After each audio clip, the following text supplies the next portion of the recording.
হে জগতবাসী, আজ আমি শামীম আলী চিশতি আপনাদের সামনে একটি আলোচনা নিয়ে আসলাম। সে আলোচনাটি হেডলাইনটি দেখে মানুষ কেউ মন খারাপ করে বা কারো রাগ উঠে যায় বা কেউ এটা সেটা বলে ফেলে। তবে যে কথাটি বলবো যে আল্লাহকে যদি মানুষ ডাকে, আল্লাহকে পাবে না। যে আল্লাহকে ডাকলে আল্লাহকে কখনোই পাবে না। কেননা যে একদিকে বলতেছে যে আল্লাহ সর্ববিষয়ে সর্বশক্তিমান, আরেকদিকে বলতেছে যে আল্লাহর কোনো আকার নেই। তখন এই যে একটি কথা বলা হয়েছে, এত শিক্ষা অর্জন করে পুস্তক পড়তে পড়তে পুস্তকের বস্তা দিয়ে দেখা গেছে তার ভিতরটা ভরে ফেলেছে। এখন সেই বস্তার চাপে সে এমনভাবে চাপ খেয়ে আছে, এখন দেখা গেছে সূক্ষ্ম শিক্ষা এখন তার মধ্যে আর কাজ করছে না। আর একই মুখে যে কয় কথা বলতেছে সেটাও কোনো ঠিক ঠিকানা পাওয়া যাচ্ছে না। যেমন যে আল্লাহ কোরআনে বলতেছে, দুনিয়ায় যারা আমাকে দেখলো না এবং দেখার চেষ্টাও করলো না, তারা হাসরের দিন অন্ধ হয়ে উঠবে। আল্লাহ বলতেছে যে আল্লাহকে দেখা যায়, এই দুনিয়াতে যারা না দেখবে তারা হাসরের দিন অন্ধ হয়ে উঠবে। কিন্তু কিতাবের বস্তা পড়তে পড়তে পড়তে পড়তে এই কিতাবের বস্তার তলে যারা চাপ খেয়ে পড়ে আছে, তাদের মুখ দিয়ে কখন কি বের হয় তারা নিজেও জানে না। একদিক দিয়ে বলতেছে যে আল্লাহ রোজার পুরস্কার আল্লাহ নিজের হাতে দিবে, আবার বলতেছে আল্লাহ নিরাকার, আল্লাহ দেখা যায় না। তো দেখা যায় না হাত কোত্থেকে আসলো, এতটুকু জ্ঞান রেখেও তারা কথা বলে না। গেল একটা বিষয়। আরও একটা বিষয় হলো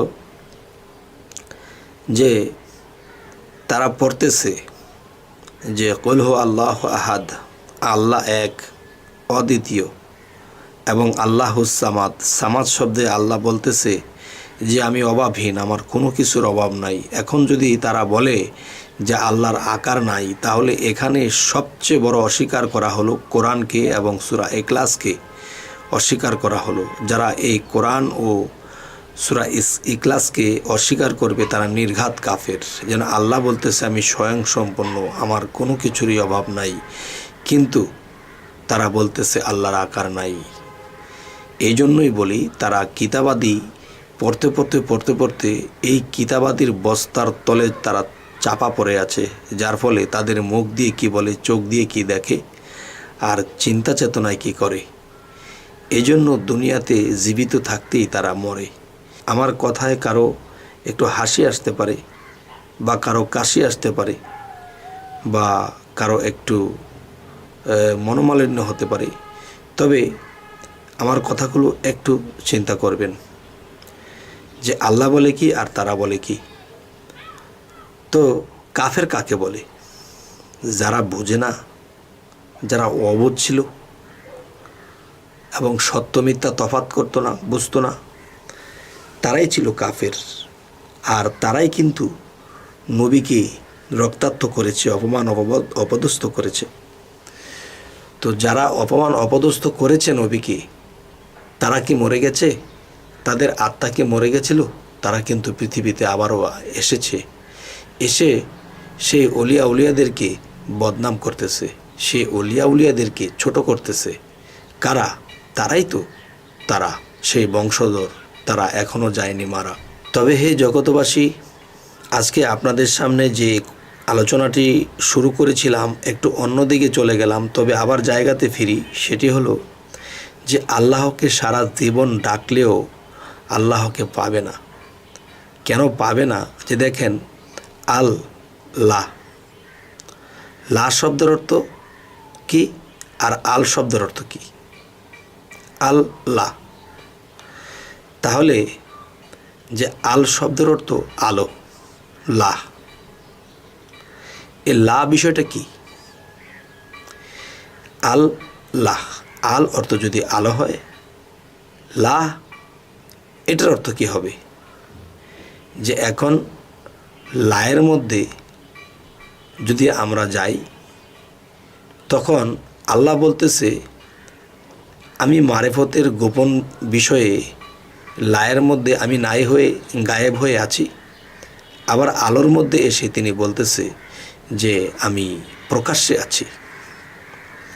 আচ্ছা, আল্লাহ, তাহলে আমরা একটি জায়গাতে দাঁড়িয়ে বলতেছি যে আল্লাহ গায়েব, আল্লাহ গায়েবেও আছে, আরেকটি জায়গায় বলতেছি আল্লাহ প্রকাশ, আল্লাহ প্রকাশ্যেও আছে।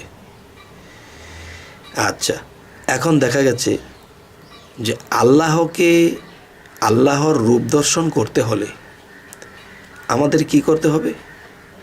যে আল্লাহর রূপ দর্শন করতে হলে দেখা গেছে যে পৃথিবীতে নবী, পয়গম্বর এবং রাসূলগণ যারা এসেছিল তাদের রূপ কার? তাদের রূপ তো আল্লাহর রূপ। আল্লাহর রূপেই রাসূল, নবী, পয়গম্বর এসেছে। তাদের মধ্যে আল্লাহর প্রতিচ্ছবি লুকায়িত আছে। যদি কেউ নবীকে মানল, যদি কেউ রাসূলকে মানল, সে আল্লাহকে মানল। ঠিক নবুয়াত খতম যেহেতু হয়েছে, এখন অলি আউলিয়া যারা আছে এদের মধ্যে যারা মুর্শিদ, এবং সেই মুর্শিদ রূপটাই রাসূলের রূপটা, আর রাসূলের রূপটাই হবে আল্লাহর রূপটা। আমরা এখান থেকে কিন্তু আল্লাহর রূপটা দর্শন করে নিতে পারি। তাহলে বাহিরেতে পীরের ছবি, ভিতরে রয় নূরের নবী। আর আমাদের সবচেয়ে বড় দাবি যে নবীরে যে একবার দেখবি তার জন্য দোজখ হারাম। তাহলে নবীকে দেখলে দোজখ হারাম হবে যে কথাটি, যে নবী একটি হলো বাহিরের রক্ত মাংসে গড়া একটা রূপ, আর এই রক্ত মাংসে গড়ার ভিতরে আত্মরূপ সেই একই রূপ, এবং সেই রূপের ভিতরে নিরঞ্জন রূপ। আর সেই রূপ দেখে পাগল ফকিররা হয়ে আছে চুপ, এরা দিয়েছিল সাধন দেশের রূপ। তাই বলতে চাই যে আল্লাহ কোন জায়গায় গায়েবে আছে, আকারে নেই, আবার কোন জায়গায় আকারে আছে এবং গায়েবে নেই।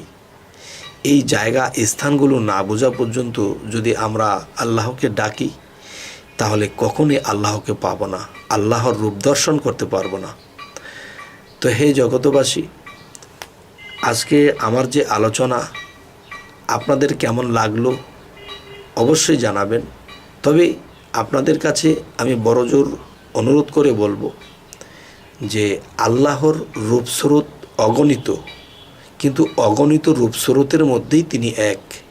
হে জগৎবাসী, তোরা দেখ, যার যার মুর্শিদের কাছে যখন যাওয়া হবে এবং সেই মুর্শিদের রূপ যখন দর্শন করা হবে, তখনই মনে করতে হবে যে মুর্শিদ যিনি, দেখা গেছে পীর মুর্শিদ খোদা একই সুতায় বাঁধা, তবে পীর যিনি তিনি মাটির দেহ নিয়ে, এবং পীরের ভিতরের যে আরও একটি রূপ আছে তিনি হলো মুর্শিদ, এবং মুর্শিদের রূপটাই হলো রাসূল রূপ, আর রাসূল রূপটাই হলো আল্লাহর রূপ। তাই পীরের রূপ দর্শন করতে যে পেরেছে অন্তর থেকে, তিনি জয়লাভ করবে। তিনি অবশ্যই আল্লাহর যে বাকি রূপগুলো আছে সেগুলো দেখে নিতে পারবে। তবে হে জগতবাসী, আমাদের এই চ্যানেলের আলোচনাটি যদি আপনাদের ভালো লাগে তো অবশ্যই বাকি আলোচনাগুলো পেতে সাবস্ক্রাইব করে রাখুন। পরবর্তীতে আমাদের সেই আলোচনাগুলো আপনারা পেয়ে যাবেন। তো আজ এই বলেই রাখবো, সকলেই ভালো থাকবেন। আল্লাহ হাফিজ।